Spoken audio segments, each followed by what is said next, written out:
में कई लोगों ने मैरिजुआना, गांजा, हैश, भांग और चरस जैसे नशीले पदार्थों के बारे में सुना होगा। आपको यह भी पता होगा कि भारत में इनमें ज्यादातर का इस्तेमाल गैर कानूनी है और इस्तेमाल करते हुए पकड़े जाने पर कड़ी सजा का प्रावधान है।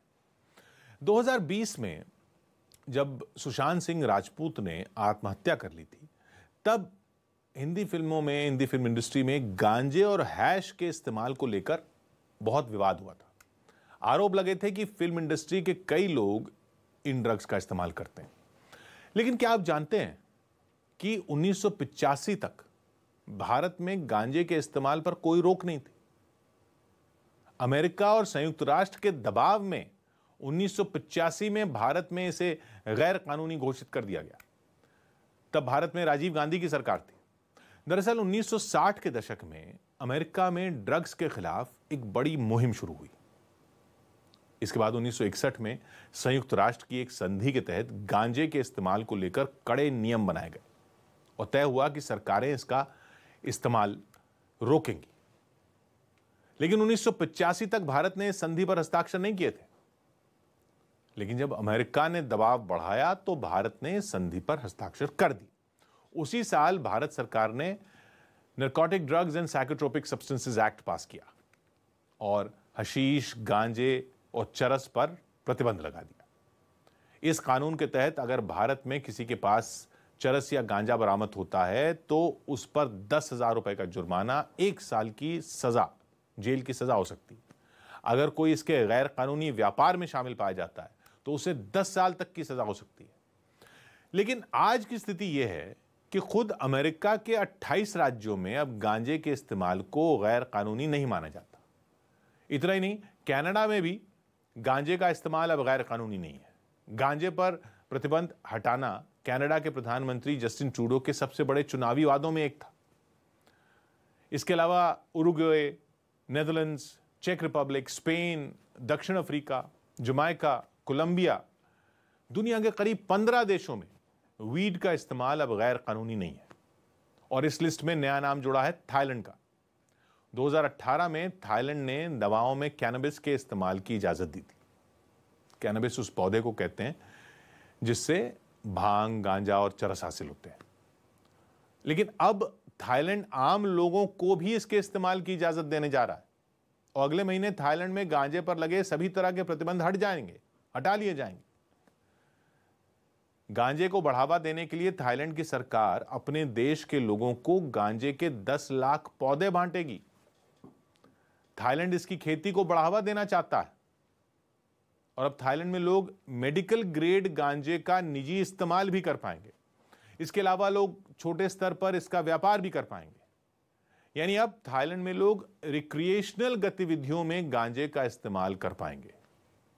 रिक्रिएशनल गतिविधियां उन्हें कहते हैं जिनका इस्तेमाल लोग शरीर और मन को तरोताजा करने के लिए करते हैं। वीड सेहत के लिए खतरनाक है या फायदेमंद, इस पर लंबे समय से बहस होती रही है। गंभीर बीमारियों के इलाज में इसके इस्तेमाल से मरीजों के दर्द में कमी आती है। यह बात कई स्टडीज में साबित हो चुकी है। लेकिन इसका गलत इस्तेमाल शरीर को नुकसान भी पहुंचा सकता है और ज्यादा सेवन डिप्रेशन जैसी समस्या का भी कारण बन सकता है। भारत में इसे लेकर लगातार बहस होती है कि क्या सरकार को गांजे के इस्तेमाल से प्रतिबंध हटा देना चाहिए, क्योंकि गैर कानूनी होने के बावजूद गांजे के इस्तेमाल के मामले में देश की राजधानी दिल्ली दुनिया में 3रे नंबर पर और मुंबई 6ठे नंबर पर है। अब सवाल यह है कि आखिर गांजे या चरस में ऐसा क्या है कि इसका सेवन करने वाले इससे प्रतिबंध हटाने की मांग कर रहे हैं। गांजा भारत में पाए जाने वाले कैनबिस सटाइवा और कैनबिस इंडिका नामक पौधे से हासिल होता है। अथर्ववेद में इसे सबसे पवित्र पौधों में एक माना गया है। इसी पौधे से भांग भी निकाली जाती है, जिस पर भारत में प्रतिबंध नहीं है और शिवरात्रि जैसे मौकों पर लोग भांग का सेवन भी करते हैं। लेकिन भारत में गांजा और चरस का इस्तेमाल गैर कानूनी है। सवाल यह है कि प्रतिबंध के बावजूद भारत में इसका इस्तेमाल इतना ज्यादा क्यों होता है? तो इसके पीछे है केमिस्ट्री और बायोलॉजी। कैनबिस के पौधे में कैनाबिनॉइड्स पाए जाते हैं, जो एक प्रकार का केमिकल होता है। कैनबिस के पौधे में 200 से ज्यादा प्रकार के कैनाबिनॉइड्स पाए जाते हैं, लेकिन इसमें THC और CBD खास है। THC वो केमिकल है जो गांजे के सेवन के बाद नशा महसूस कराता है। इसका सेवन करने वाले को लगने लगता है कि वो 7वें आसमान पर उड़ रहा है। CBD इससे ठीक उल्टा काम करता है। CBD में नशा नहीं होता, बल्कि ये THC के असर को कम करता है। THC और CBD की मात्रा से ही यह तय होता है कि किसी को कितना नशा होगा। हमें दर्द, खुशी या गम का जो एहसास होता है, उसे हमारे मस्तिष्क के न्यूरॉन्स दिमाग तक पहुंचाते हैं। इन न्यूरॉन्स में कैनाबिनॉइड्स रिसेप्टर्स होते हैं। जैसे ही THC शरीर में जाता है, वो कैनाबिनॉइड रिसेप्टर्स से चिपक जाता है और इसी के साथ गांजे के सेवन के बाद दिमाग में हेराफेरी शुरू हो जाती है। अब आप सोच सकते हैं कि हमारे शरीर में पहले से कैनाबिनॉइड्स रिसेप्टर्स मौजूद हैं, तो जरूर हमारा शरीर गांजे के सेवन के लिए बना होगा। लेकिन इसका जवाब यह है कि हमारा शरीर प्राकृतिक रूप से भी कैनाबिनॉइड्स रिलीज करता है और ये रिसेप्टर उसके स्वागत के लिए बने हैं, न कि गांजे से हासिल होने वाले कैनाबिनॉइड्स के लिए। शरीर में प्राकृतिक रूप से रिलीज होने वाले एक कैनाबिनॉइड का नाम है एनांडमाइड। यह हिंदी के आनंद शब्द से बना है, एनांडमाइड, जिसका मतलब होता है प्रसन्नता या खुशी। जैसे कई बार दौड़ने या एक्सरसाइज करने से लोगों को खुशी का एहसास होता है, एक तरह का नशा महसूस होता है, शरीर हल्का फुल्का लगने लगता है। दौड़कर या एक्सरसाइज करके खुशी का यह एहसास एनांडमाइड की वजह से होता है, जिसे हमारा शरीर खुद बनाता है। लेकिन कैनबिस में मौजूद THC इस खुशी देने वाले केमिकल एनांडमाइड की नकल करता है। जब कोई व्यक्ति गांजे का सेवन करता है तो यह THC नाम का कैनाबिनॉइड खून के रास्ते दिमाग तक पहुंच जाता है। हमारे दिमाग के कुछ हिस्सों में कैनाबिनॉइड रिसेप्टर्स की संख्या ज्यादा होती है।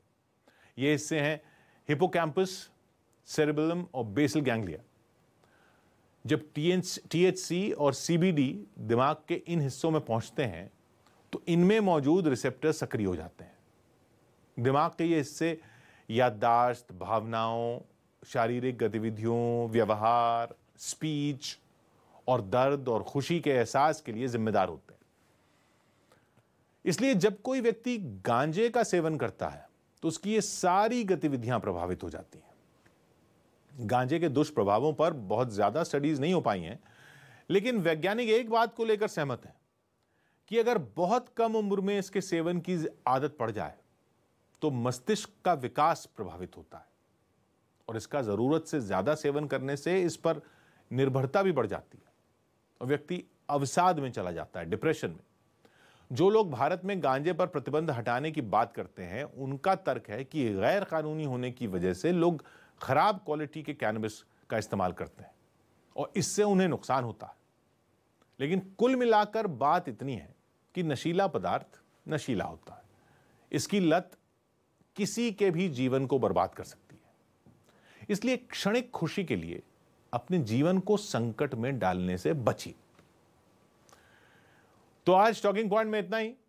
अब आपसे हमारी मुलाकात होगी अगले हफ्ते, जब हम आपके लिए ऐसी ही कुछ दिलचस्प खबरों का विश्लेषण करेंगे। तब तक के लिए आप खुश रहिए, स्वस्थ रहिए और याद रखिए, आप जैसे भी हैं अपने आप में परफेक्ट हैं। इसलिए अपने शरीर नहीं बल्कि आत्मा की सुंदरता पर भी ध्यान दीजिए और अपने अस्तित्व को मोबाइल फोन के फिल्टर्स में कैद मत कीजिए। नमस्ते।